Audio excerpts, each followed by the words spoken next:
Chapter 8. When Samuel grew old, he appointed his sons as judges for Israel.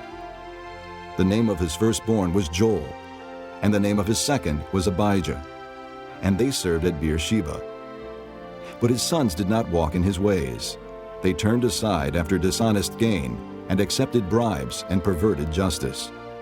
So all the elders of Israel gathered together and came to Samuel at Ramah. They said to him, "You are old, and your sons do not walk in your ways. Now appoint a king to lead us, such as all the other nations have." But when they said, "Give us a king to lead us," this displeased Samuel. So he prayed to the Lord. And the Lord told him, Listen to all that the people are saying to you. It is not you they have rejected, but they have rejected me as their king, as they have done from the day I brought them up out of Egypt until this day, forsaking me and serving other gods, so they are doing to you. Now listen to them, but warn them solemnly, and let them know what the king who will reign over them will do.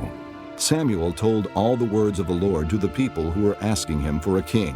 He said, "This is what the king who will reign over you will do. He will take your sons and make them serve with his chariots and horses, and they will run in front of his chariots. Some he will assign to be commanders of thousands, and commanders of 50s, and others to plow his ground and reap his harvest, and still others to make weapons of war and equipment for his chariots. He will take your daughters to be perfumers and cooks and bakers. He will take the best of your fields and vineyards and olive groves and give them to his attendants. He will take 1/10 of your grain and of your vintage and give it to his officials and attendants. Your men servants and maidservants and the best of your cattle and donkeys he will take for his own use. He will take 1/10 of your flocks, and you yourselves will become his slaves.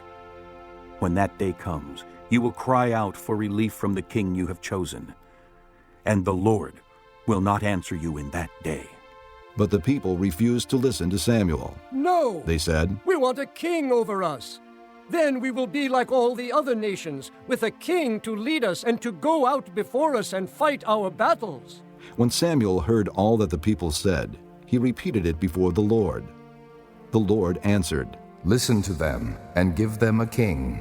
Then Samuel said to the men of Israel, "Everyone go back to his town.